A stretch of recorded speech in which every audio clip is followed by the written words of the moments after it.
Sino ang may-ari ng Antarctica? Karaniwan sa mga continent sa mundo ay may mga bansang nakatira at gobyernong namumuno. Isang continent lang hanggang ngayon ang walang bansang natatag at walang permanenteng nakatira pero may mga batas na dapat mong sundin. Siyempre, ang tinutukoy ko ay ang Antarctica. Kaya ang tanong, kung walang gobyernong namumuno dito, paano ito nagkaroon ng batas na dapat sundin? Sino nga ba ang may-ari ng Antarctica at bakit mahalagang malaman kung sino ang may-ari nito? Ang Antarctica ang pinakamalamig na continent sa buong mundo na matatagpuan sa South Pole. Ayon sa datos, ang East Antarctica Plateau ay umaabot sa lamig na -94 degrees Celsius. Sa sobrang lamig dito, ito lang ang nag-iisang continent sa mundo na walang permanenteng nakatira. Dito rin matatagpuan ang pinakamalaking ice sheet sa buong Earth. Nasa 3 million square kilometers ang laki nito tuwing summer at umaabot pa nga sa 19 million square kilometers pagsapit ng winter. Dahil sa kakaibang geography at conditions ng Antarctica, maraming bansa ang naging interesado dito. Noong World War II, binalak ng US na i-claim ang Antarctica. Mula 1946 hanggang 1947, isinagawa ng US ang Operation High Jump, ang pinakamalaking military expedition ng bansa. Nagpadala sila ng 13 barko, sakay ang 4,700 military personnel at ilang mga aerial devices sa Antarctica. Binalak ng US na i-train ang mga sundalo nito at i-testing ang kanilang mga military devices sa napakalamig na conditions. Matapos ang isang taon, nag-propose ang US na isali ang Antarctica sa ilalim ng guardianship ng United Nations bilang isang trust territory na pinamamahalaan ng Argentina, Australia, Chile, France, US, UK at New Zealand. Pero may ibang mga bansa na hindi pumayag. Noong 1950, nag-iba ang interes ng US sa Antarctica. Ito ay pagkatapos magpahayag ang Soviet Union na hindi sila papayag sa isang agreement tungkol sa Antarctica nang hindi sila kasali. Dito mas nabahala ang US, lalo na at sa mga panahong iyon ay may Cold War sila ng mga Soviets at natakot sila sa conflict tungkol sa Antarctica, na magiging rason kung bakit tuluyang magsisimula ang isang all-out war. Noong 1953, binuksan muli ng Argentina ang Deception Island, isang isla na matatagpuan sa South Shetland Islands na malapit sa Antarctica upang mas mabantayan ito. Noong February 15 sa taong iyon, nagkaroon ng engkwentro ang Brits at Argentines nang maglanding ang 32 Royal Marines sa isla. Dala ang Sten machine guns, rifles at mga tear gas at hinuli ang 2 Argentine sailors. Giniba rin ng mga Brits ang kampo ng Argentina doon, pati na rin ang kampo ng Chile na nasa kalapit na lugar. Noong 1955, nag-file ng kaso ang United Kingdom laban sa Argentina at Chile tungkol sa karapatan ng mga bansang ito sa Antarctic at subantarctic areas. May ilan pang gustong umangkin sa Antarctica pero hindi nagtagal ay napagtanto rin nila na ang patuloy nilang pag-aaway ukol dito ang magiging rason ng pagkasira ng isa sa pinakakakaibang lugar sa mundo. Kaya naman, noong 1959, pumasok sa isang kasunduan o treaty ang 12 bansa: Argentina, Australia, Belgium, Chile, France, Japan, New Zealand, Norway, South Africa, Soviet Union, UK at ang US para siguraduhing ma-preserve ang Antarctica. Sa kanilang kasunduan, nangako ang mga bansang ito na magiging mapayapa sila pagdating sa usapin sa Antarctica.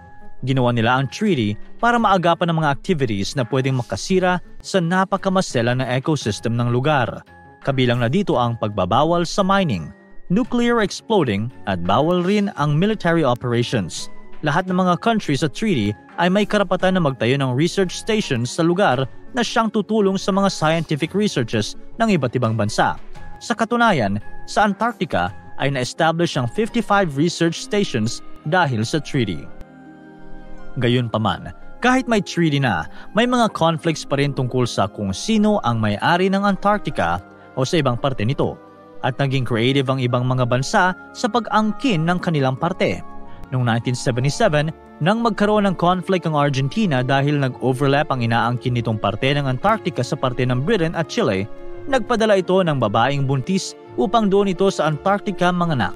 Sumakay ng isang aircraft si Silvia Morel de Palma habang 7 months siyang buntis upang doon siya manganak sa Esperanza Base ng Argentina sa Antarctica. Sa pamamagitan nito, inakala ng Argentina na mas malakas ang claim nila sa Antarctica dahil sa concept ng jus soli, kung saan makukuha ng isang newborn ang citizenship nito mula sa lugar kung saan siya pinanganak. Gayunpaman, kahit ito ang claim ng Argentina, hindi ito kinikilala ng United Nations. Sa madaling salita, ang Antarctic Treaty ang dahilan kung bakit walang gobyerno ang Antarctica. Sa ngayon ay nananatili pa rin ang Antarctica bilang ang nag-iisang continent na walang gobyerno.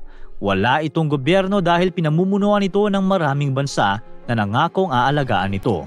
May mga conflicts man, patuloy pa rin nagtutulungan ang mga bansang miyembro ng treaty upang ma-preserve ang ganda at kakaibang features ng Antarctica. Karaniwan sa nagpupunta doon ay mga scientists na pinag-aaralan ang kakaibang features at conditions ng Antarctica upang makatulong ito sa iba't ibang scientific researches. Sa katunayan, maraming nakakalat na science research stations sa Antarctica mula sa mga bansa na nag-aalaga dito. Ayon sa mga scientists, ang Antarctica ay isang desert. Nakakalito, di ba? Dahil pag naririnig mo ang salitang desert, agad mong naiisip na mainit at maraming sand. Samantalang ang Antarctica ay kasalungat sa mga bagay na ito, malamig at natatabunan ng ice sheets. Paano naging desert ito? Lingid sa kaalaman ng marami, ang desert ay isang lugar na hindi masyadong inuulan. Sa katunayan, ang average rainfall sa South Pole sa loob ng 30 years ay nasa 0.4 inches lamang, habang ang average rainfall sa buong mundo ay umaabot sa 39 inches. Ito ang rason kung bakit nakaklasify ang Antarctica bilang isang polar desert. Maliban dyan, kapag pumunta ka at pumayo sa Antarctica, kahit saan ka pa nakaharap, ay north na ang makikita mo sa compass. Oo, kahit saang banda. Ito ay dahil ang South Pole ang pinaka-south na bahagi ng ating daigdig. Kaya naman, kahit saan ka titingin mula doon, ang compass ay tuturo sa north. Pero ang tanong, pwede ka nga bang magpunta sa Antarctica bilang isang ordinaryong tao lamang? Ang maikling sagot ay oo. Mga scientists at authorized personnel man ang karaniwang makikita sa Antarctica, pwede ring makabisita ang mga normal na tao doon. Sa katunayan, hindi nga kailangan ng visa para magpunta doon, pero kailangan mong magpaalam upang makatapak ka sa White Continent o ang parte na natatabunan ng ice sheets. Sa US, kailangan pa nila mag-fill up ng isang special form na kailangang i-approve ng Office of Ocean and Polar Affairs. Pero paano ka nga ba makakapunta doon? Ang pinakakaraniwang ginagawang pagbisita ng bansa ay magpunta sa pinakadulo ng South America at mag-sail papunta sa Antarctica. Kailangan mong magpunta sa Ushuaia, Argentina at sumakay ng sailboat papunta doon. May iba ring options. Pwede kang mag-sail mula sa South Island, New Zealand, pero 4 lang na trips ang pwede mong masakyan sa buong taon. Pwede ka ring sumakay ng charter planes mula sa Punta Arenas, Chile o mula sa Cape Town, South Africa. Yun nga lang, kung makarating ka man doon maliban sa lamig, malilito ka sa oras. Lingid sa kaalaman ng marami, walang time zone sa Antarctica. Oo, walang Antarctic time zone na pwedeng sundin ng mga bumibisita doon. Sa katunayan, lahat ng mga pumupunta sa Antarctica ay ginagamit ang time zone mula sa kanilang bansa. Ito ang rason kung bakit nahihirapan na mag-share ng data ang mga scientists mula sa iba't ibang bansa dahil iba't ibang oras ang kanilang ginagamit. Maliban dyan, may ilan pang mga guidelines na kailangan mong sundin kapag nasa Antarctica ka. Mahigpit na ipinagbabawal ang paghawak, pagpapakain o anumang mga bagay na pwede makapagpabago sa mga hayop doon. Hindi ka rin pwedeng mag-ingay sa Antarctica at kung maaari ay iwasan mo ang anumang flash photography. Hindi ka pwedeng magdala ng kahit anumang bagay na nandoon papunta sa inyo, kahit isang pirasong bato, dahil pwede kang pagbayarin ng $10,000. Higit sa lahat, limited lang ang areas na pwede mong bisitahin doon at kung lalabag ka sa rule na ito, pwede kang makulong. Oo, walang gobyerno ang Antarctica, pero pwede kang parusahan ng mga bansang nasa treaty at nangangalaga dito. Kaya ang tanong, sino nga ba ang may-ari ng Antarctica? Sa totoo lang, ang sagot ay hindi ganun kasimple. Nakasaad sa treaty na ang Antarctica ay isang common heritage. Ibig sabihin, ang buong mundo ang may karapatang makabenefit mula sa Antarctica at hindi lang ang mga nakasign sa treaty. Gayunpaman, hindi ibig sabihin ito ay binibitawan na ng ibang mga bansa ang kanilang pag-claim ng kanilang parte sa Antarctica. Ganun pa man, may mga bases nga sa Antarctica na hindi lang mula sa nagkiklaim nito, kundi pati na rin ang ibang mga bansa tulad ng China, Siyempre, dahil nakasaad sa treaty na lahat ng bansa ay may karapatan dito. Pero bakit nga ba mahalaga para sa mga bansa na malaman kung sino ang may-ari ng Antarctica? Maliban sa kakaibang environment nito na pwedeng pag-aralan para sa scientific advancements, may ilang ekspertong naniniwala na posibleng may malaking oil supply sa ilalim ng Antarctica. Ito ay dahil may ebidensya ng oil supply mula sa mga kalapit nito. Gaya ng sabi ko, mahigpit na ipinagbabawal ang mining doon, pero kapag nag-iba ang ihip ng hangin, syempre, ang may-ari ang magkakaroon ng karapatan na makuha ang resources na ito.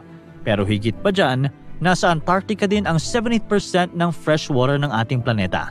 Ang freshwater na ito ay pwedeng gamiting supply na drinking water, pwedeng makatulong sa pagpapalaki ng mga pananim, manufacture, energy at transport. Sa ngayon, walang iisang bansa ang may-ari ng Antarctica at para ito sa lahat. Ang pag-claim ng ilang bansa ay walang kwenta. Subalit kapag dumating ang taong 2048, kung kailan mag-e-expire na ang treaty ay maaaring mag-iba ang ihip ng hangin para sa mga nagkiklaim dito. Ano sa tingin mo ang mangyayari pag nag-expire na ang Antarctic Treaty? Para pa rin kaya ito sa lahat o magkakaroon na ng mga bansang may-ari dito? Para tuloy-tuloy ang saya at kwentuhan, huwag kalimutan mag-subscribe sa Bubbly YouTube channel at pindutin ang notification bell.